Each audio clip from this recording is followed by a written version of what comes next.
Alright, cool. So we're with the Bristol podcast.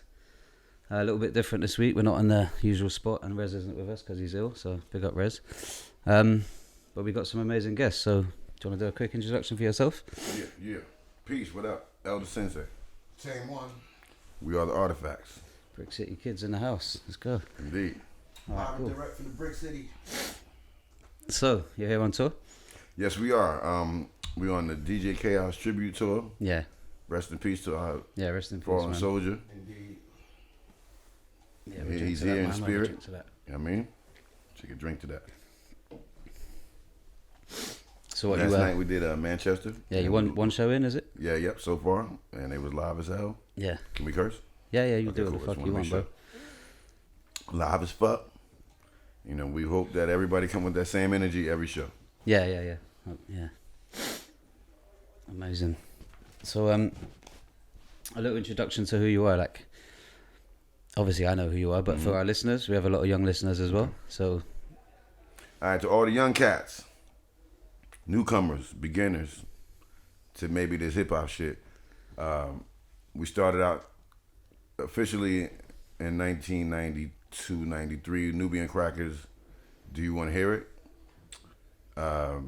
But we got our start on a famous radio show called Stretch Armstrong and Barbudo 89 Stretch Tech and 9 Barbudo. show. Yeah, man. James could elaborate a little bit more how that really all came about. So They had a on the radio station he was just talking about on 89.9. They had a over the phone freestyle battle. I called up. We called up. We won. Got invited up there. We went up live to the station to freestyle over the air. We killed it. Freestyle for like 10 minutes, 10, 15 minutes. 10 minutes straight, just killing it. It's cool in the radio, Joe. Right. Yeah. But that was actually when we actually got there. Like we actually met them through the radio, through the phone call. That's how you won, and then you got there. The invitation. I'm with you. And we rocked off Zulu War Chant.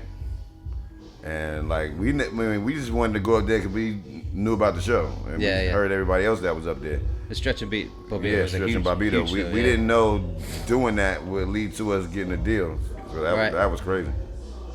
So you say that's how you got to do off the back? Off the back of that. We never went through the motions of taking out demo to radio. The record companies and nothing like that. Fortunately, we went up there and impressed them so much. We just didn't know that. We knew Bob worked at Def Jam, right? But we didn't know that Stretch was working at Atlantic. Okay, My man Reef was working with him. Daddy Reef, Rob Tulo. He turned out to be the A&R at Big Beat. So all the connections was like all put in place. And after that show, we used to go hang out with Stretch and Bob. Just go to their crib in New York and just hang out with them. And around the same time, we was in the Source magazine. Word, exactly. Unsigned Hype. Yeah. They put us in that, and at the time when that happened, it was like a lot of dudes that we know that's more famous now that was in Unsigned Hype. Like I think the issue before us was Biggie, and they introduced him to the world, and then we didn't really know all these things was going to lay out for us. It was just, you're just doing what you're doing. It just so happens that a lot of these dudes that was involved in the Source, John Schechter, right. Matty C, Matty C was in charge of the Unsigned Hype, so he heard of us through what we did at the radio, and I remember we had to give him a picture, for the article and everything, so that's pretty much how we got into the scene, right? Yeah. So was that before kind of Brand Nubian and Redman links and stuff like that? Now Redman, because obviously that was home from the same place, right? We all was together, doing demo, just freestyling on tapes and shit like that in Red's basement or whatever. Brand Nubian came about.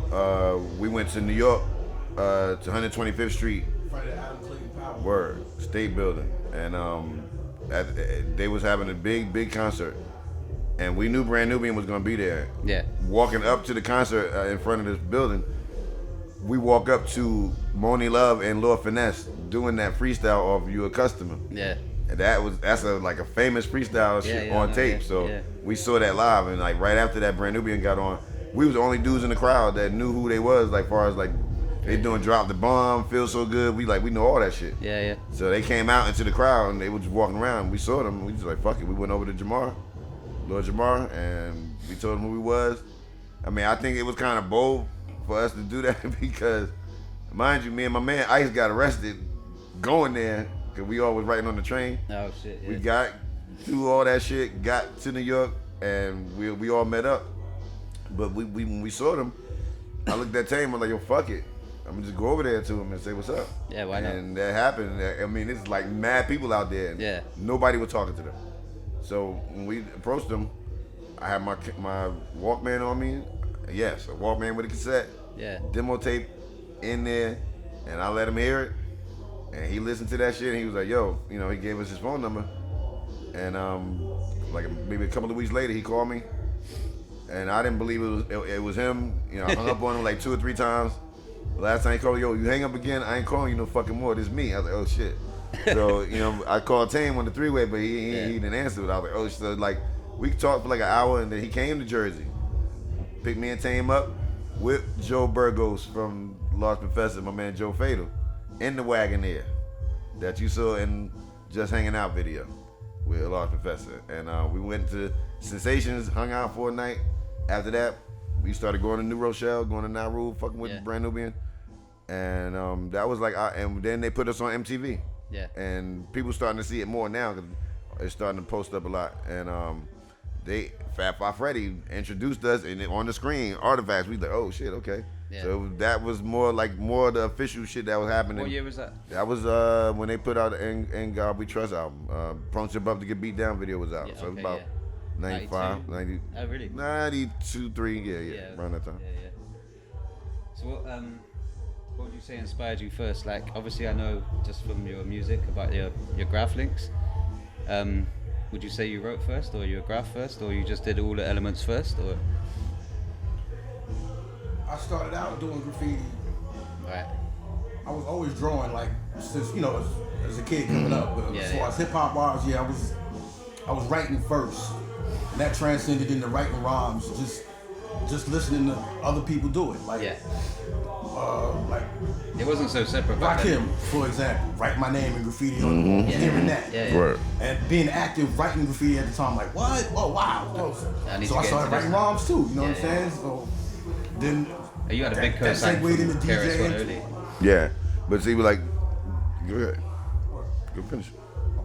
I'm finished. Like he said, like, you know, growing up in the era that, and again, this to the young cats, the era that we grew up in was the beginning stages of all the legends that y'all hear about. Yeah. So on the radio, 100%. you know, and Tame can attest to this, and Lynn, you know what I'm saying? You going back and forth down the dial from Red Alert, Kiss FM to Molly Mall, Mr. Magic on BLS to get all this information and music, you know what I'm saying? It was like record stores that we could actually go to buy the records and stare, even if the ones you didn't buy, you staring at that shit, like, cause that was what it was about. Yeah.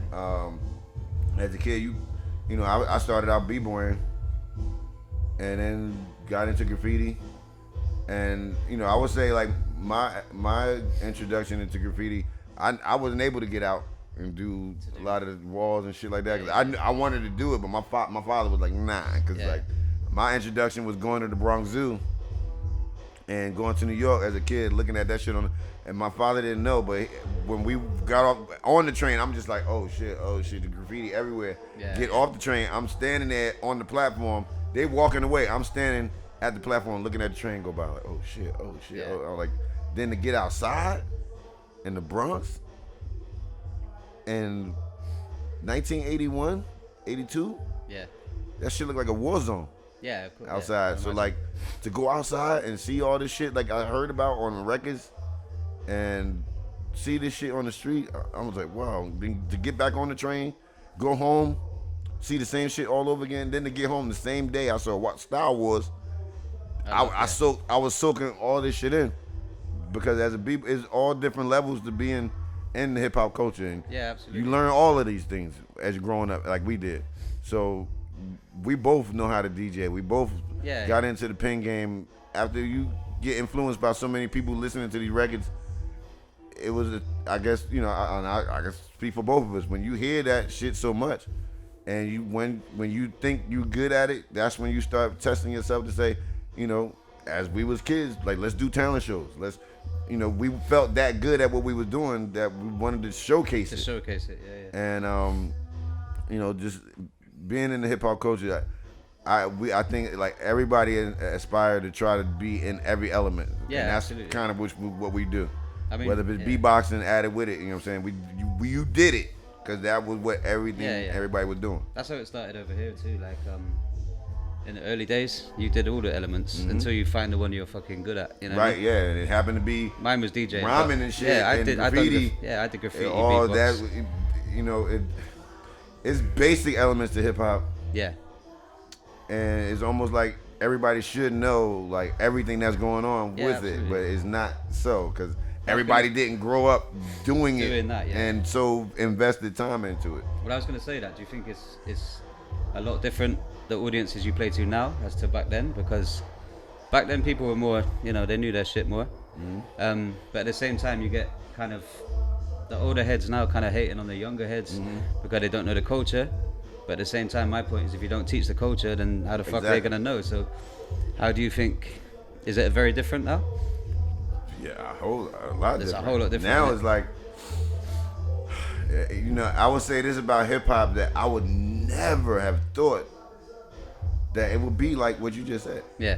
I would have thought that, you know, when you passing on the torch, everybody don't do the style of hip hop that we do so much anymore unless they're in our age bracket or close to it. Yeah, of course. And that's only because the kids, I would say their parents, you know, maybe didn't take the time out. I mean, maybe they feel like they shouldn't have to, but, you know, when your kids into this music like this, you know, even if they listen to trap, you have to get, you know, if they're going to participate, and if you are an elder and you was into it too back in the day, you should at least, but see, that's the thing where what we as artists probably didn't do. But when you have this energy coming at you, where it's like you said, they looking at us like old heads, and we looking at them like y'all don't understand why we feel like this. It's just it's a barrier. There's a barrier, yeah, and I think so. These kids don't have artists today like we had to put this out there. I wouldn't know which artists to get together to do a self-destruction type song for today, and they have many things happening that they can speak on. To do it, and all we had was stop the violence. Fighting. You know what I'm saying? Now it's everything involved today that they can speak on, but you know, I don't think these cats feel like they should have to. Compared to where like because we was affected by everything that was going on, everybody had to feel like we were speak on it. That's why they termed hip hop as the CNN for the hood. You know, so these cats really today, they're making all this money. They really have no cares, you know what I mean? They got jewelry and cars. They got, you know, I equate everything to sports. It's like an old sportsman, you know, football player, and they feel like, well, we worked our bust our ass on the field, and blah, blah, blah. They're getting all this money, and they don't feel like they did enough to earn what they're doing. So it's like that with hip hop too. Absolutely. But that's what I think is a lucky thing that's come out of the kind of renaissance I was saying earlier. The last 10 years of like hip hop becoming popular again, mainstream with young people, is they are looking back to the older heads, to the golden era. And I think it's, you know, hip hop has to evolve, right? So we need the younger generation, we need it to grow. But I think it's important to have people like you come back and do shows and teach that. I mean, you guys were credited for one of the first to put all the elements like as an important thing of hip hop into music. That's true, right? Yeah, I would say very true. You agree? Yeah, that's what you say. I mean, I would say before we put out Wrong Side of the Tracks, there was no song addressing graffiti at all. Exactly, yeah. And we spoke on elements of, you know, just what we used to do as kids, b-boying, graffiti, rhyming, you know, just all of it. Everything that go, all this shit it's like a uniform that we put on to do what we do, but it's normal to us. You know what I mean? So it's like, I said the same thing on the last podcast. I was talking to somebody else, and I just said that's what I did every day. It's a superpower. Right, yeah. Like I said, okay, I didn't say it. I'm going to say it now. We're from New Jersey. Yeah. A hop, skip, and a jump from New York. Around the time when we was getting put on, I had the mentality of going, what's going to set us apart in the future? Not just now, not right now. Yeah. People was getting snatched up. We had the attention was on us for a minute. I said, what's going to set us apart from everybody else? We're not just going to be able to out-rap everybody. Yeah. What's going to set us apart? What we are, what we do, what we stand for. Yeah. This was around the time when we had to change our name. Word. Okay. So I was reflecting. I was in a real reflective situation. Like, what's going to set us apart? What we are, what we do. Mm-hmm. The fact that we are what this culture, we are artifacts of this culture. Yeah. They can learn from us. They can. They can look at our lives. Study it. See what we came up on.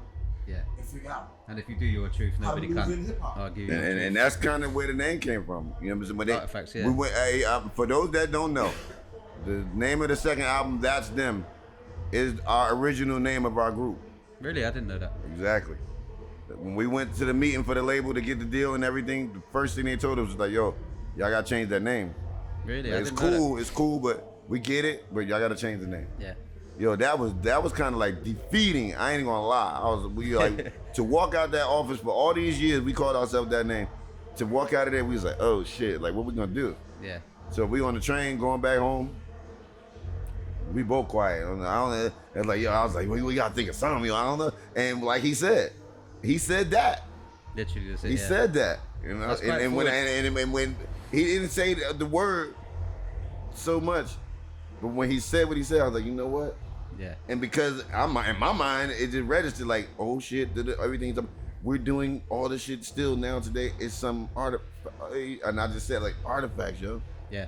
And he looked at me, he's like, oh, I was like, it's just what you was saying. Got home, we knew what it meant, but we still in the books. We're like, look, it says that, it means that. Oh, we just ran with it. Yeah. Label loved it after that. Yeah. No, it's a perfect name for what. Yeah, 100%.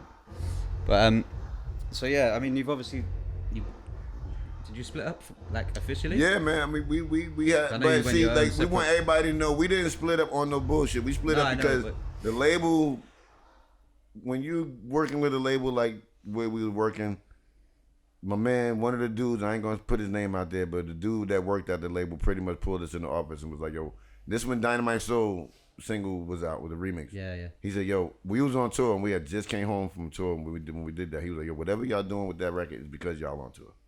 He said, you know, I ain't trying to say it like that, but you know, where this shit going is y'all only helping yourself. These people ain't helping y'all. So it got to a point where it was like, you know, we can't keep doing what we doing and not getting forward. So it just got to a point where, you know, when we had have Wendy Day come up in there and we got released. Yeah. And the thing about getting released was a blessing in a way because the way we structured our contract, we knew we wasn't going to be on there like being on a Def Jam like LL Cool J and nothing like that. Yeah. So we was like, yo, you know, if anything, when we leave, we want to keep our name. You know what I mean? That's what we wanted. And whether publishing or anything like that, we want to keep our name. So when we leave y'all, we get to step with the name too. Even through merchandising, we had in that contract that we control all that shit. Yeah. So there's nobody that when anything we do is our shit, and it took a few, you know, we had to iron it out, but it worked because they knew, like, you know, we want to be still who we are when we leave. Yeah, you know what I mean, no matter it's good what y'all did, we got a stepping stone through y'all, and that helped us out to be here now today in fucking Bristol, talking to y'all doing the podcast because of what those decisions were. Yeah, man. Big up. So, what can people expect from a live Artifact show if they've never been before? If they've never heard nothing from you? Fun. Hey, we've had a lot of people come to shows that never heard of us before and walk out happy as shit and buying merch and going online and buy the record because when we on stage, most of the time, people are watching me and Tame have fun on stage. Like we're doing our own show for ourselves, 100%. And people watching. Yeah. But we know they watching, so we giving them an open window to how we look in the studio, how we look when we performing is important because we grew up going to shows where artists gave their all, and that's how we got to follow them and be inspired by them. So when we on stage, we try to do the same thing for a cat that's out there that's just like us. Yeah, and you think that chemistry between you two just shows like, between the chemistry is like, you know, it's funny. This is like a relationship. You know what I'm saying? Like you know this person, so you know where you're supposed to be at within the songs and when you're on stage. Yeah. There's a lot of shows nowadays. There's no chemistry. Nah. And people, even DJ. People miming their raps over their own raps. Yeah, there's a lot of that. Yo, stop. Yeah. Doing that. I know, bro. It's, yo, people paying bread to see y'all on stage. Yeah. I can't be rocking over them vocals, yo. You better. But find they actually rap over their own vocal that's recorded. I mean, like I said, they just throw the record on now. They're not even miming. Nothing discreet. You know what I'm saying? I would say like. Only because we don't have the instrumental for the way your skills at. That's the only song that we do on stage where the vocals playing, but you can't even really hear it because we so on it. Like, but that's like the only. You have to take pride in your vocals, man. Like, absolutely, yeah. And it's an experience for these people. It's a moment. It's a moment in time for them for have out 45 minutes to an hour where they walk away. Yeah. Like how we walked away as kids, walking away from watching karate movies back in the day. You walk away like you think you could fight. Yeah. You do walk away like fuck that. I'm about to start running. Yeah. They could do it. I'm gonna do it. Yeah, I think that love for it that you have naturally just goes off as well. That's definitely a good thing. New album. Is there anything in the works? Yes. I know you did a track a while ago. New album coming 2020. Artifacts with Buck Wild, all production by Buck Wild, DITC. Okay. We got one guest on the album, Razzcast, and he's getting his verse done right now. Yeah, man. That's coming it's too. Real coming. Smoke on Records. Definitely. I don't have a time frame. We just got to get everything mixed. But the whole world will definitely hear 10 to 11 tracks from Artifacts with Buck Wild. I can't wait for that, man. That's wicked. I'm actually doing cuts for you on a track right now. My man Sam Kratz. My man, he's around here somewhere. My man, he got dope beats. You got a track together. I got a couple of joints with him. Yeah, I'm doing the cuts on that, man, as we speak. So I'm looking forward to that. G the Burglar, what up? Yeah. You know what I'm saying? Yeah. But wicked. Well, we'll probably wrap it up. So, what's your social medias and that for anyone that needs to follow you? Okay. I'm on. We both on IG. Sensei from NJ. SENSEI from NJ. Yeah. Tame got like 4 or 5 pages. There's Tame One. Just hit it up. It'll pop up. Encyclopedia Brown. It'll pop up. Yeah. Instagram, Facebook. They put my government. So Elder Sensei Williams on there. Twitter Elder Sensei. Like how you spell it for real. I'm up there. And if you go in here, you'll find mine. Word. Yes, indeed. All right. Well, it's been amazing to have you on, man. Thanks for taking time out of your schedule to come and do this. I appreciate that. Anything for the people. Nah, man. We got to educate y'all on who we are. Yeah. We feel like we're important to the game enough to let y'all know what we stand for. Yeah. And pretty much on some hip hop shit to the team. If you just go on YouTube, as soon as you put in Artifacts, the first thing you're gonna see is Wrong Side of the Track. So you want to do any research on us, start from there. Yeah, Wrong Side of the Track, and then Lower the Boom. And that song was originally produced by Lord Jamar. On the demo version, Jamar wrote the hook. Everything that you hear, really? We did it over, and today you hear the version that you hear. But yeah, Jamar had a hand on that first single. All right, man. Thanks for coming on. We're gonna wrap it up, but it's been a bit different this time. Thanks for everyone listening, and catch Artifacts wherever you can. If you ever see them in your city, obviously guys go and buy a ticket, support, because you're not gonna regret it. It's fucking sick. And when you see us, roll up. Yeah, and roll up, say hello, man. They're friendly guys. Say hello.